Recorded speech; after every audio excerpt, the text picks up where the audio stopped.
Good old-fashioned YouTube. I wonder what you're up to today. Oh. Oh no. Oh, it's gonna be one of those days, isn't it? Ah, for fuck's sake.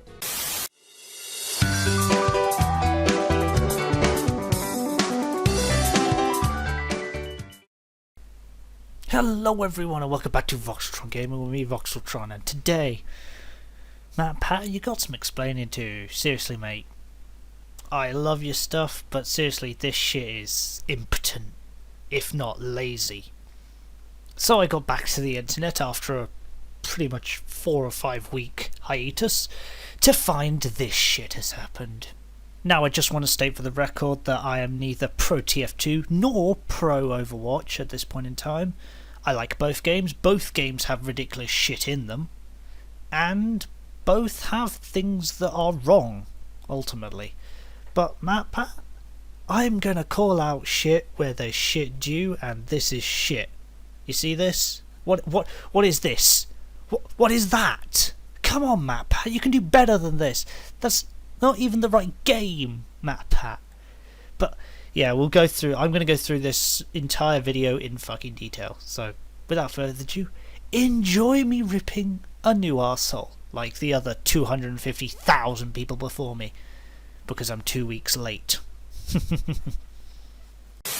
Everyone, and I mean everyone, seems to love Overwatch. I just want to state that not everyone loves Overwatch, MatPat. I, for one, love the game only if I'm playing with friends. I despise it when I'm playing on my own, because I hate people, and people are terrible. They love its characters, its variety, its lore. What lore are you on about, MatPat? You mean that lore that is completely separate to the rest of the game? The lore that actually makes no changes to gameplay whatsoever and actually makes it an awful lot more confusing to look at? That lore? Yeah, just checking. Just checking. And no, we're not talking about Battleborn. I find it funny how Battleborn is always dragged into these conversations. I mean, Battleborn obviously being a spiritual successor to Borderlands, that's clearly got something to do with the online MOBA first-person shooter team-based game, right? Team Fortress 2. I find it a little bit of a low-hanging fruit shot when you use promotional footage of TF2 from its early development stage, you know? Just that's a little low, isn't it? Even for you. Or will enthusiasm for Overwatch be dead faster than Evolve? Yeah, there's a game you haven't thought about in a while. I know I've been out of the loop for a while, but seriously, I've been talking about Evolve. I like Evolve at the moment. Evolve's free-to-play update was the best thing that ever happened to it, in my opinion. So yes, it is being talked about, MatPat, and it is being thought about. I'm just gonna skip the intro because honestly no one gives a shit about this thing. Okay, good. Team Fortress 2 is a free game. Aside from the fact that TF2 has microtransactions coming out of its arse, and that it initially wasn't free when it was on the orange box, nor was it free when it first came to Steam, then yes, you are entirely correct. It was free. Consider that Overwatch has microtransactions on top of the $60 fee. I do agree that this is a dick move, however, TF2 at the moment hasn't exactly had the best rap for updates, let's be brutally honest. Every single one of them has been either a paid for DLC, which is dick move, or completely shit, so this is kind of a moot point on both ends. Overwatch is being sold as a complete game at full price, but that's because it is. Are you insinuating that TF2 is not a full game, MatPat? I better hope you're not. Blizzard has said that players will get everything from here on out, including new maps and other updates, all for free. Including other ways of getting your money through things like the special Rio Edition skins or other microtransactions that may be added to the game. You know those ones? Yeah. Free my ass. Team Fortress 2 updates multiple times a year with free content on top of the game.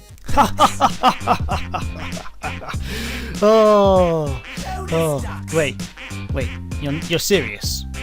You're serious? Oh, let me laugh even harder. TF2 has microtransactions as well. Yeah, for hats. And for any of the latest updates, and for competitive, and for man vs machine, and for the random chance to get loot crates, and for other customization options such as strangers and unusuals, etc, etc. So yes, it does have microtransactions. Congratulations, this is the only point you've got right, MatPat. In Overwatch, the microtransactions give you a chance to maybe get what you want. Clearly no one in game theory decided to point out that in fact TF2 has crates, which you open with keys, which have a random chance of giving you anything from the list of items in that crate. If you want to play as a scout, wearing a Dovahkiin helmet, wielding a giant fish as a weapon, you can't, because the Dovahkiin helmet is not available for the scout. It's in fact a heavy unique item. Sorry, but this has been on every single video probably that's ever going to be made about this bloody shit. That is not possible. It's just not. Nice Gmod picture though. Control over your character's play and feel. I'm not even angry about this one anymore. I'm just going to put it very simply. That's not TF2. That's another game called Loadout. You fucking liar. Because you chose to fixate on the one, and I mean one element where Overwatch loses out to TF2, and that is aesthetics. Is it just me, or is that TF2 just look like balls to everyone? I mean, Overwatch looks fucking fabulous. Look at that fucking graphics. Oh. Sure, but is now getting replaced. I find it very difficult to believe that TF2 is going to be replaced by Overwatch. It's not going to happen. TF2 is TF2, Overwatch is Overwatch. They're two separate fucking player bases. TF2 player numbers have been on the decline since October of 2014, according to Steam Charts data, and numbers since Overwatch's release in May have reached an all-time low for the game. What MatPat then fails to mention is that within the next 2 weeks, the player base went back to normal and roughly stayed the same. However, I do want to notice this dip here. I want to question that. What was released during that time, or was that just a downtime for the servers? Possibly? Maybe? I don't know. Where teams need to be made of a diverse set of heroes. I believe I read a Twitter post about this one on their own Twitter feed that said that player stacking is a genuine tactic. Diverse team of heroes, my arse. The end goal is always completing your objective, be it moving a vehicle across the map, like in Payload, or defending a certain position, like in Capture Point. I'm not sure what these last 2 points have been on about MatPat. Seriously, both games have the same game modes, if that's the only thing you pointed out. Stats and achievements that are directly tied to killing the opponent repeatedly. This makes it much less appealing to play as, say, a healer or other support character, since they're not as likely to get impressive numbers in those areas. Yeah, I main as Spy and Medic exclusively, and I'm happy to say that there is no difficulty playing Medic and getting onto that leaderboard with a high score. Players will go rogue, heading out onto the map solo to boost these things up for themselves. Do you want to know what the rest of the team will be doing when this lone player is going rogue? They'll be capping the points, because the rogue player is apparently killing everyone, and evidently winning, so he's a good player, so he's helping the team, so he's not going rogue. In an ironic twist, Overwatch does Team Fortress better than Team Fortress. This is a false equivalency. It's like saying Skyrim does Fallout better than Fallout. They're two different games. They have no aim. Their aims are completely different. So stop comparing them like they're the same. Considering it's the same game nearly a decade later, I'm not even going to offer a response to this one. Just, it's not the same game. Simple. TF2 has 100. How many does Overwatch have again? 12, but... Personally, I prefer 12 professionally made maps that are well balanced all over than hundreds and hundreds of Orange X3 variants. But Overwatch's characters are just more mobile. They can roll, they can fly, teleport. Please tell me you've actually played TF2, MatPat. You didn't just use the word "they can teleport" as a defense point for Overwatch. Teleport. Teleport! There's no need for convoluted rocket jumping in Overwatch. Apparently MatPat's a little salty that he can't rocket jump around a map like other people. Either that or he's blind to the fact that Farah is actually just an entire build based on rocket jumping. Means Overwatch's characters are much better equipped to use more of the levels. Both games have separate map design that allow everyone to use most of the map. For example, there is the quick fix, there is the sticky jumper, the rocket jumper in TF2. At the same time, Mercy can also fly around and Farah can rocket jump. These things are normal in both games. These are not points that you can be bringing up to defend either game. Community servers. When this video came out, I assumed this was a complete joke, considering the fact that 2 weeks from now, community servers were missing from the game due to the Meet the Match update. And we know just how much the community has done for TF2 over all these years. This is actually the only valid point they've actually brought up. The TF2 community has done massive stuff for the entirety of gaming in general. Prop hunt, Saxton Hale mode, death runs, all of these different community modes, all the different community maps, all the different community events. It is a fabulous community, and it's probably one of the least toxic ones out there. Cosplayers are out in force already. Blizzard is actively policing porn of these characters that's been popping up online. What has cosplayers got to do with whether or not the game's good? I mean, Five Nights at Freddy's has cosplayers. Heck, I cosplayed as Golden Freddy for Comic-Con 2014 in Manchester.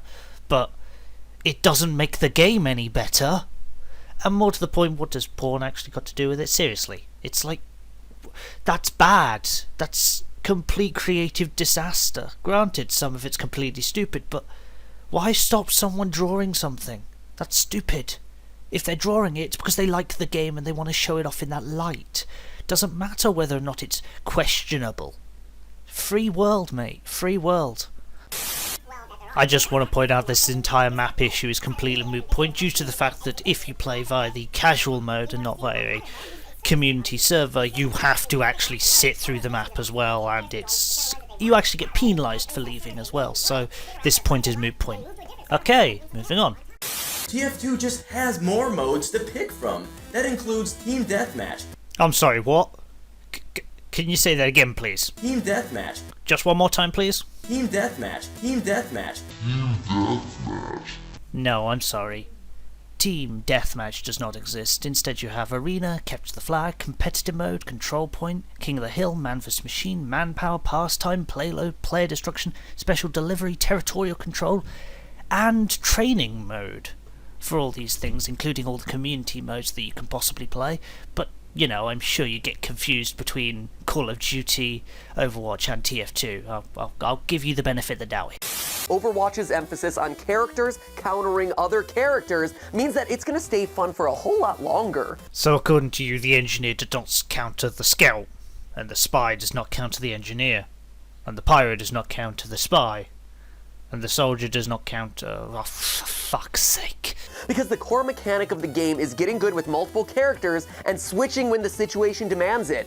Need to stop some turret fire? Well, just call in... Any decent player, spy, demo man, or soldier. Want to get vertical for a while? Call in... Scout, soldier, or demo man. You see, this is keeping on going like this. And even within a particular class, there's a lot of variety. Just look at the differences between Mercy and Lucio. One of which is the standard medic and the other is a medic using the Vitasaur. What's your point here, MatPat? But there are currently 22 characters in Overwatch, with more on the way compared to your 9. And as I've just demonstrated, your entire character roster is useless due to the fact that the medic can be both Lucio and Mercy, all within seconds of being in those tactics. So this is once again another useless point you're making, MatPat. Overwatch embraces diversity. While the characters in TF2 may be from all across the world, outside of the Demo Man and maybe the Pyro, they're all white male. Please tell me you didn't just play that card, MatPat. Please, please, for the love of Christ, tell me you didn't just play that card. Okay, right. I'm going to explain it via lore. Team Overwatch 2 is set during the summer of 1968. It is set during a gravel war, and both teams are recruited by a system of mercenaries. The teams are mercenaries. In 1968, do you honestly believe that there will be a large amount of female mercenaries in 1968? Even thematically, that doesn't make sense. And the fact that Helen, one of the most powerful women in the game, is actually the entire puppet master behind the entire facade of this war to collect all the Australium in the world, yes, I do say that women have perfectly decent amount of exposure in this game that is thematic and correct to the game's entire setting. However, I do want to point out one thing. If the most popular SFM model is this, I am questioning why people are actually not thinking that the game has enough mods to create female models for characters. I, for one, probably will end up using them in the end. But you never know, that's life. More abilities means more opportunities to mess up the balance. Do you want to know TF2's approach to balance? If something's overpowered, you add something that can counter it that's equally overpowered. That's not balancing. You say TF2 is more balanced, and yet Overwatch's smaller team size per match allows for more strategically constructed teams compared to the massive battles of TF2. Competitive of 6v6. That's all I need to say.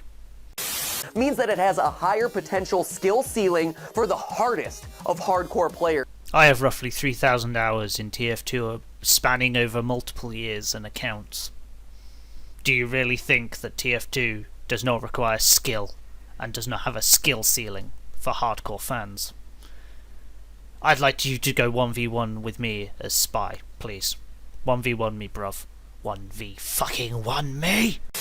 The characters like Torbjorn and Tracer, who are very similar to the Engineer and the Scout, using comics and animated shorts to deliver characterization and lore in a very similar fashion to which TF2 used comics and their Meet the Team series years before. I will agree that these are highly suspicious points, however I will not actually conclude that it is copying, because Blizzard has done the movie thing for quite a while, and quite frankly, how can you copy something that's such a baseline? It's like Minecraft. People claim that Minecraft is a copy of something else and Terraria is a copy of Minecraft. Well, no, they use the same base game genre. You can't just copy things like that.